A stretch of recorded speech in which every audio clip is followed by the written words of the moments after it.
অতি বাম অতি ডান সবই এখন তারা এক হয়ে গেছে। সব সারাক্ষণ শুনি আওয়ামী লীগ সরকারকে উৎখাত করতে হবে।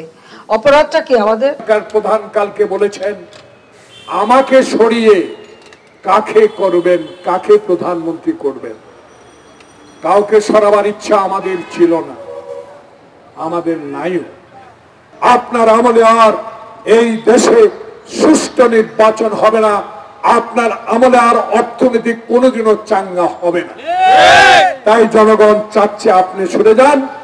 আপনি যদি বুঝতেই পারেন ডান বামের কথা বলে লাভ, তাহলে সরে যান। জনগণ তো চায়, তার প্রমাণ 7 জানুয়ারি নির্বাচন কত পার্সেন্ট ভোটার ভোট কেন্দ্রে উপস্থিত হয়েছে। বুকে হাত দিয়া বলেন, অতীতের ইতিহাস কথা বলে।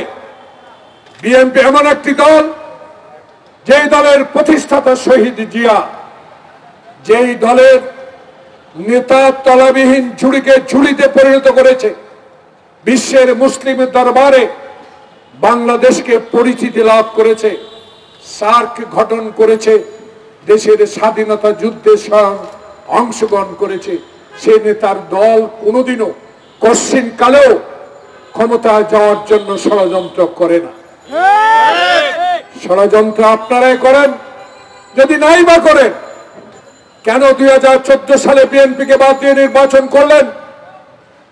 কেন 2018 সালে অঙ্গীকার করে বিএনপিকে নির্বাচনে অংশগ্রহণ করানোর পর দিনের ভোট রাতে করলেন?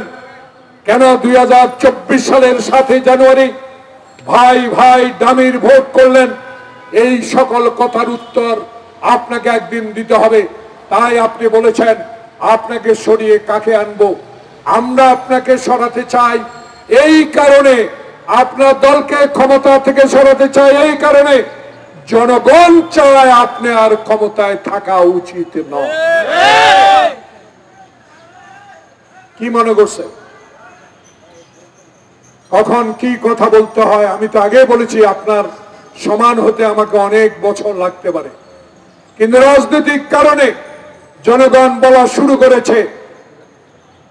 জনগণই আপনাকে সরে যেতে বলছে, কারণ জনগণ চায় না আর 3 টাকার কলায় 14 টাকায় কিনুক। জনগণ চায় না বাংলাদেশের দ্রব্যমূল্য আপনার আমলে এত ঊর্ধ্বগতি। জনগণের দিশাহারা হয়ে পড়েছে। যেই দেশে আপনি বিনা কারণে রাজনৈতিক নেতাদেরকে জেলে রাখেন, বিনা কারণে খালেদা জিয়াকে জেলে রাখেন, বিনা কারণে টুকুকে জেলে পাঠান, বিনা কারণে হাবিবুর নবী খান সোহেলকে আজকে জেলে রাখেন, সেই কারণে মানুষ মনে করে আপনার আমলে আর এই দেশে সুষ্ঠু নির্বাচন হবে না, আপনার আমলে আর অর্থনৈতিক কোনোদিনও চাঙ্গা হবে না। তাই জনগণ চাচ্ছে আপনি সরে যান। আপনি যদি বুঝতেই পারেন ডান বামের কথা বলে লাভ, তাহলে সরে যান। জনগণ তো চায়, তার প্রমাণ 7 জানুয়ারি নির্বাচন কত পার্সেন্ট ভোটার ভোট কেন্দ্রে উপস্থিত হয়েছে।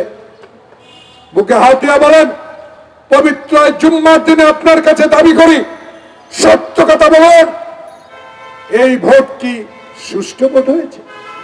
কখন কালো কশ্চিন কালো হয়নি।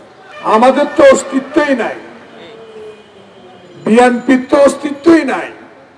বিএনপি নাকি টিকবে না, বিএনপি অসত্য কথা বলে, বিএনপি বাসে আগুন দেয়, বিএনপি মানবাধিকার লঙ্ঘন করে, তাই বিএনপির অস্তিত্ব থাকতে পারে না। গতকালকে আপনাদের ভাষায়, আপনাদের দলের নেতাদের ভাষায় এই সকল কথাগুলো 16টি বছর শুনে আসছি, শুনতেছি, এখনো শোনা যাচ্ছে। গতকালকে মাননীয় সরকার প্রধানের একটি সংবাদ সম্মেলন আজকে পত্রিকায় প্রকাশিত হয়েছে। আমার মতো ক্ষুদ্র ব্যক্তি,